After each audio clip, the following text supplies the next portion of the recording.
y'all, I am going to go out to my table, my picnic table, I suppose. I don't know what else to call it. My garden table, maybe. I've been in the process of trimming back and, whoops, my goodness, there was something loud. The perilla, I'm cutting back little bit by little bit. I'm processing it. So I've been cutting off these seeds as it looks like they're drying out to save the seeds, and I'm processing also the leaves, dehydrating the leaves. And then once I've got that done, then I'm going to dig the whole thing up in this area right in here. At least this part where the perilla is going to become some kind of a garden bed. Not exactly sure what, some type of a winter garden. Probably have to protect it from the dog, and that will come also. Hadn't decided exactly how I'm going to do that, but I've got my thoughts. So I am going out my gate. I'm going to have to duck because look at this. Amazing, isn't it? These morning glories have just completely taken over, and they're getting ready to finally flower. There's some buds right there. It's focusing on the leaves behind it, but you can see these buds. There's some right there. So we're going to have some pretty flowers on here before too long. So let me duck through. Hard to do lift and push all with one arm, but I'm doing it. Tangled up in this vine. Need to. The dog is inside, and I've got my back screen is latched from the outside, so he won't be able to get out. But I'm still going to. So the gate is closed, and here it is from this side. I'm gonna walk around. See a little roll of chicken wire that I'm going to do something with.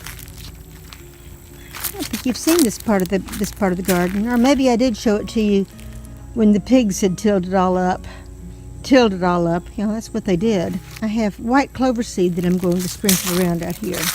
I need to go ahead and get that done.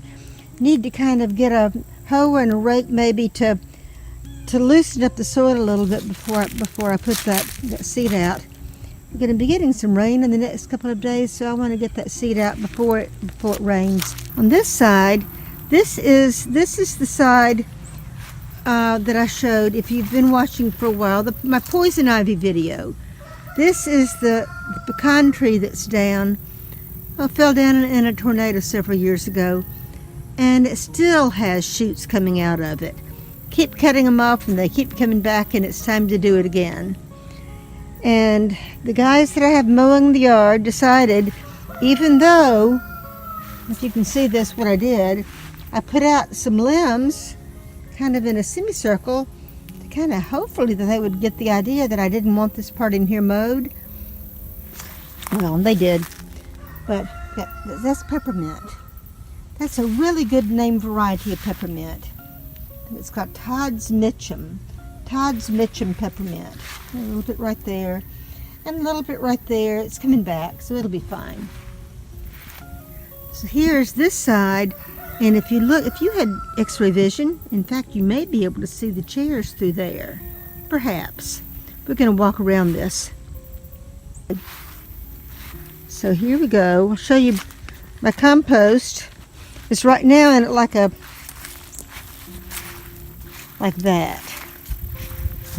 I took out the back part of it when I made my gate, so it fell over. I need to do something to sit it up straight, but it still works as a compost. There's my compost pile I keep talking about. And all of this in here needs to be cut back again. Grapevine coming all the way through it, which is lovely. I need to put an arbor or something to let the grape grow on. That's going to be cut back to the ground again. And this tree right here is a mulberry I planted last year. So that's only a little over a year old. Nice, good-sized mulberry tree. What, 10 feet tall perhaps? It's just a little shoot last year. Now come around over here, and here we go. Here's my table hidden underneath this wonderful tree. A very private spot back in here, and I love it. I don't come out very often in the summer because it's too hot. So here I am, back in here, and you can see back through here. There's a house back in there, but this is just as private as it can be. So I'm going to sit down and I'm going to work on something that you haven't seen before. And looks like there's some more perilla. over here that came up from the seed. It's kind of interesting. In the full shade, look at this. Or about as full shade as I've got here. And it's growing really, really well in the shade. So that's something to keep in mind. This perilla will grow in the shade, and that's good to know. I have a couple of tools here that you haven't seen. And you haven't seen my face in a while, so that's okay. I actually have on a shawl that I made a couple of years ago. Let's see. I'll show it to you another time. You can see it. It's just a pretty tan and blue lace. It's really, really pretty, and I love it. One of my favorite ones. But what I'm going to show you today, we're going to talk about dyeing, because I collected goldenrod the other day that I'm going to make dye out of in order to dye this white yarn. You see, this yarn that I have is white, or not pure white, but it's as white as they're going to get it. They call it white. It's already in a ball, and I want to take it out of a ball. To dye the yarn, it doesn't need to be already in a ball, or the dye won't soak through evenly. And I want it to soak through evenly, so I have to take it out of the ball. Most often, people will buy yarn that's already in a ball. A lot of people don't. A lot of people buy yarn that's called a hank.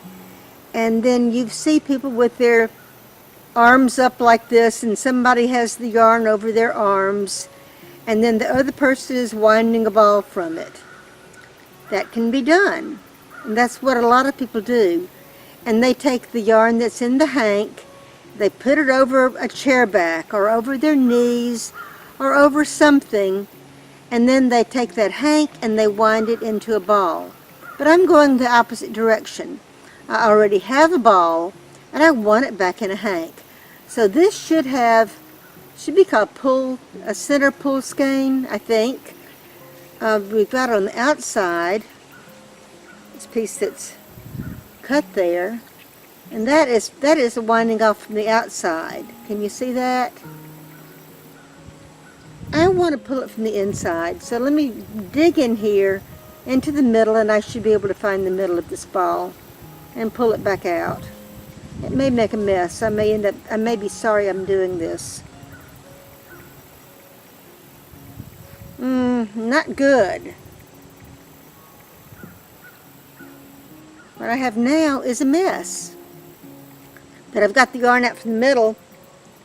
So I'm going to have to take this and make spaghetti out of it. I'm going to move a chair over closer so I can put this in the chair and not on the ground. Don't need leaves in my yarn. I suppose the weather that we're having here would be considered a lot of places in the north to be like early fall. For us, this is fall. We had temperatures in the 40s this morning, and the high this afternoon is only supposed to be 73. So that makes me happy, and I've got on a long sleeve shirt because I needed it this morning. And I probably can take off the shawl, but I think it's pretty, so I'm going to leave it on. So what I'm doing, I've got my yarn, and I've got yarn spaghetti. People yarn vomit.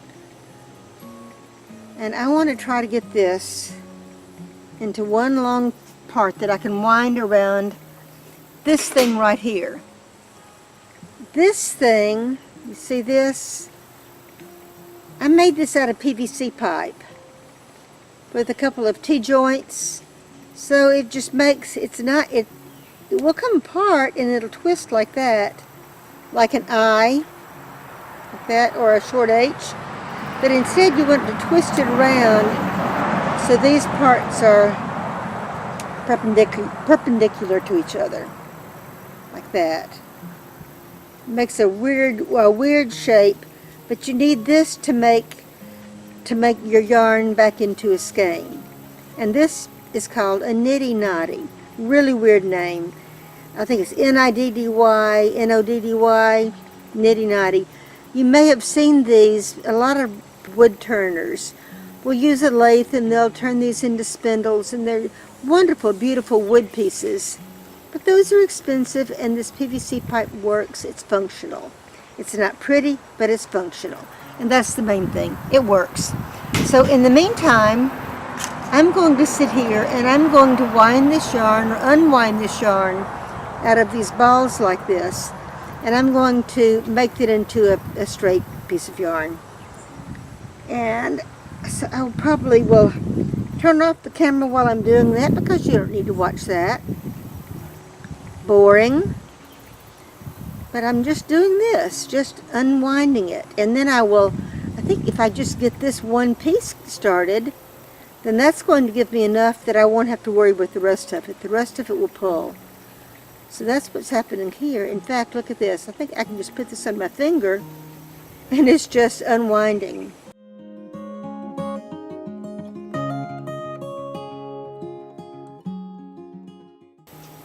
That guy, see, I didn't even need to turn the camera off, because that only took a minute, if that. Okay, I've got this now in my lap, and I don't want it to get knots in it again. Get this out of the way. My coffee, just get a sip of coffee.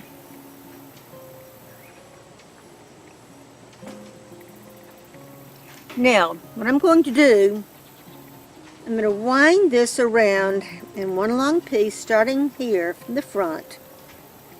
I've got the yarn, holding it in my right hand and holding it down here at the bottom. Wrap it around the back, and it's going to come back around to the front here, and on this side, and over here, back this side here, around here, and here, and here, and here, and here. I just keep doing this until this yarn is all wound up. That's easy. And then it'll lift off these pieces, and it'll be like a skein of yarn. It'll have a loop in it. It'll be a circle with a loop at each end, which is exactly what I want, because the yarn has to be loose in order to float into the dye, where the dye will be able to come in contact with all parts of the fiber. Now what I'm doing, you see I've already got to that second ball. Put this down. May have to work on this a little bit. Maybe not. Here is the yarn that I just finished winding on the Nitty Knotty. You see that? Now I have two pieces of yarn right here, and they're here with a purpose. I'll show you what I'm going to do with them in just a second. Now I came back around up here at the top. See right there, can you see there's a knot right there? That's where I began winding and where I ended up winding. So I tied the two ends together in a knot. So I'm going to start at this spot right here. I take this off. All I'm doing is just sliding it off like so. There. Now it's going to come off, and it's going to make a loop. We've seen this before in the reverse. So here we go. We've got a loop of yarn. So right there is where the knot is. So let me show you what I'm going to do. Now I want this to stay together. I don't want this to come all unwrapped while I'm dyeing this yarn. So I'm going to take one of these pieces. Now if it had been longer, I would have used one of the ends of this, but it wasn't. So I'm just going to take this piece right here, and I'm going to tie it right in here, right to this, just like that. Just a loop. It doesn't have to be anything special, not even a knot. I'm going to take this, and I'm going to weave this 3 or 4 times through there, loop it through, holding my finger there, and loop it through again, holding my finger there. I want to go right the same spot. Loop it again here, and I'm going to loop it around that way. I'm going to come up through this hole, down through this hole. It's like weaving almost, and then back around. Just tie a little bit of a knot right there. Not a little bit, just tie a knot right there. Now, so that's connected right there. So that's not going to come apart. You see that? It's not going to come apart. Flip it around. I'm going to do the same thing on this other side. Up through this one. And now it'll end up on top, and I'm going to tie these two ends together. A granny knot would be fine. Let me just do a granny knot. There you go. Just a granny knot. Didn't need to be a square knot. So there you go. So, see that? So it's held together. It's held together there, and it's held together on the other side. And when I get inside, I'll do it on the other two sides, so it'll be held in 4 places. And then when I put it in the dye bath, it's going to stay together as a long hank of yarn. So we don't have to worry about it coming and twisting up and making knots and stuff. It will be really hard to take apart again. Okay, that's one more step done. I have 2 books. They're both by the same author, Rita Buchanan. And this book is titled A Weaver's Garden. It's not just necessarily about weaving, it's about dyeing wool. You use dyed wool in order to weave. Now this book, on the other hand, is called A Dyer's Garden. And this is From Plant to Pot, Growing Dyes from Natural Fibers. For Natural Fibers, by Rita Buchanan. This is the book that taught me how to use goldenrod to dye wool. But I want to tell you a little bit what I need to do first before I actually start to dye. I haven't extracted the dye from it yet. So what I'm going to do first of all is called mordanting. Okay. It says most plant dyes work best if the yarn is mordanted. It's M-O-R-D-A-N-T, mordanted, or treated with a small amount of a metallic compound. This makes the dye colors brighter and less likely to fade. I know from experience that the mordant that I want to use is alum. So it tells in here how much alum I need to use. I'll boil the water with the goldenrod in it, and that's going to extract the color pigment from the goldenrod. And then I will put the yarn that I've already treated with alum into that, and it'll turn a pretty yellow color. We'll see. It's really fun. I've done this before. I think you'll enjoy doing it too. So that's what I'm doing. So right now I'm taking the yarn out of a ball, putting it into a skein so I can wet it and treat it with the mordant, treat it with the alum, and then tomorrow we're going to dye the yarn. So that's all this is today. And I'll get back with you later after I've wound up the yarn into the skein and got the water going.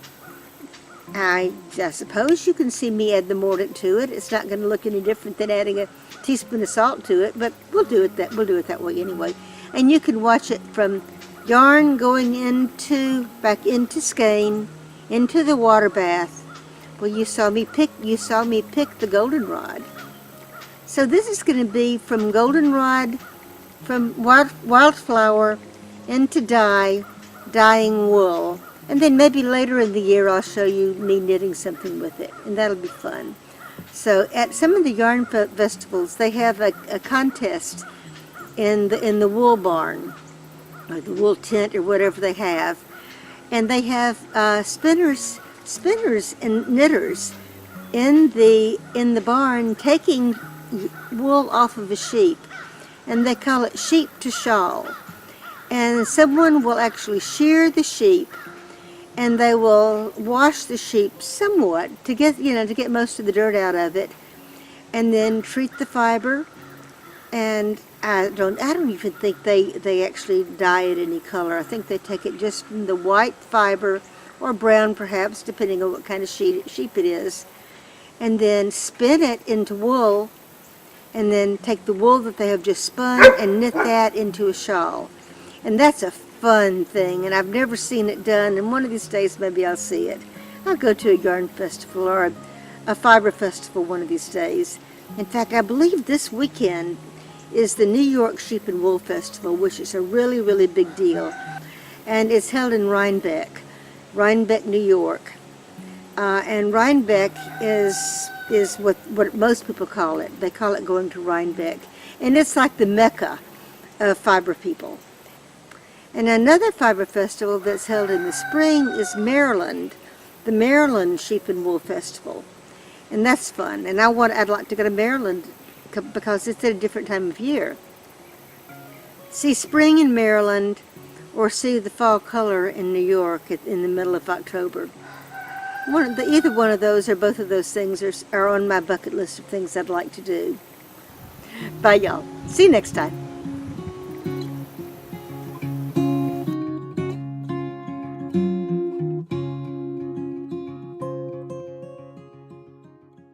Yeah, let's see. There's my face right here, covered up with my hands. Here we go. Let's see. Bleep, bleep, bleep, bleep, bleep.